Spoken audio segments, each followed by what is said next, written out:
Hello friends, आज આપણે એવી ચટણી બનાવીશું કે જેનો ઉપયોગ ગુજરાતી નાસ્તાઓમાં અથવા કોઈ પણ નાસ્તાઓ કે ચાટમાં થતો હોય છે। 100 કરતાં પણ વધારે ચાટ કે નાસ્તાઓમાં આનો ઉપયોગ થતો હશે। આ ચટણી ખૂબ જ જલ્દી બની જાય છે અને ખાવામાં ખૂબ જ ટેસ્ટી લાગે છે અને કોઈ પણ નાસ્તા કે ચાટનો સ્વાદમાં વધારો કરે છે।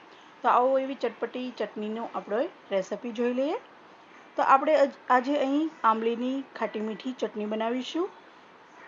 આંબલી અને ગોળની ચટણી બનાવવા માટે આપણે અહીં 1 વાટકી જેટલી આંબલી લીધી છે। ઉપરથી તેની છાલ છે તે આપણે સારી રીતે દૂર કરી લીધી છે। અમુક છાલ હજી દેખાય છે તે આપણે બોઇલ કરીશું ત્યારે દૂર થઈ જશે।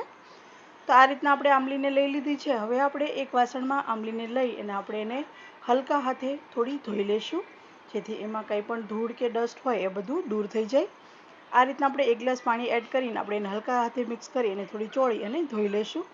હવે આપણે એમાં થોડું ગરમ પાણી એડ કરી દઈશું। ધોઈ અને આંબલીમાં આપણે હલકું ગરમ પાણી કરી અને એડ કરી દેવું અને અડધો કલાક માટે આપણે આંબલીને પલળવા દઈશું, જેથી તે સરસ એવી ફૂલી અને એનો પલ્પ છે તે આસાનીથી દૂર થાય।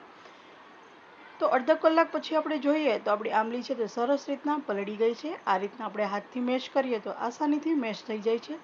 એનો મતલબ છે કે આપણી આંબલી છે તે સરસ એવી પલળી ગઈ છે।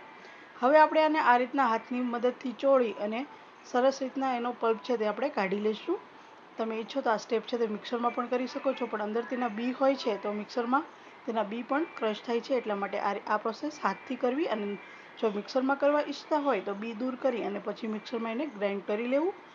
હવે આપણે આ રીતના નીચે એક વાસણ મૂકી ઉપરથી આ રીતના આપણે જાળી મૂકી અને પલ્પને સરસ એવો ગાળી લેશું। થોડું સાદું પાણી ઉપરથી એડ કરી અને હજી આપણે પલ્પને સરસ એવું ગાળી લેશું। તો તમે જોઈ શકો છો કે આંબલીમાં રહેલો તેનો કચરો અને તેના બિયા દૂર થઈ ગયા છે અને સરસ એવો આપણે પલ્પ ઘણી બધી ક્વોન્ટિટીમાં મળી ગયો છે। હવે આપણે આ ચટણીને સરસ એવો વઘાર કરી લઈશું। આપણે અહીં થોડો ગોળ લીધો છે, 1 ચમચી જેવા સફેદ તલ લીધા છે અને આંબલીનો પલ્પ લીધો છે। આપણે એક પેનમાં અડધી ચમચી જેટલું તેલ ઉમેરીશું। તેલ ગરમ થાય એટલે આપણે એમાં 1 ચમચી જેવા તલ ઉમેરી દઈશું। તલ આપણા તરત જ ફૂટી અને ઉડવા લાગશે।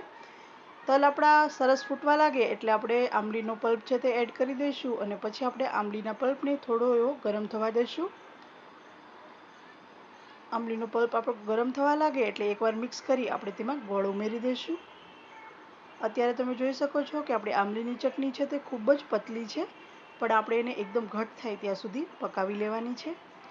આ રીતના ગોળને થોડીવાર હલાવી અને સરસ રીતના મેલ્ટ કરી લઈશું। ગોળ આપણો મેલ્ટ થઈ ગયો છે, તમે જોઈ શકો છો, અને આપણે આંબલીની ચટણી છે તે પણ સરસ એવી ઉકળવા લાગી છે। તો આ રીતના આપણે એને એકદમ ઘટ થાય ત્યાં સુધી પકાવવા દેવાની છે।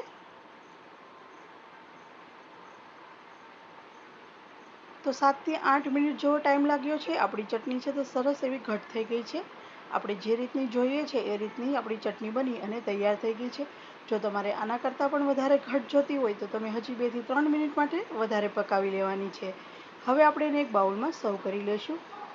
તો તમે જોઈ શકો છો ખૂબ જ ટેસ્ટી એવી આપણી ગોળ આંબલીની ચટણી બની અને તૈયાર થઈ ગઈ છે। આ ગોળ આંબલીની ચટણી છે એનો ઉપયોગ છે તે 100 કરતાં પણ વધારે ચાટ અને નાસ્તાઓમાં થતો હોય છે। આ ચટણીનો ઉપયોગ કરવાથી નાસ્તા કે ચાટનો સ્વાદ છે તે ખૂબ જ સરસ આવતો હોય છે। એટલા માટે એકવાર આ ચટણીની રેસિપી જરૂર ટ્રાય કરવી અને મને કોમેન્ટ કરવી કે તમને મારી આજની એકદમ ઇઝી રેસિપી કેવી લાગી।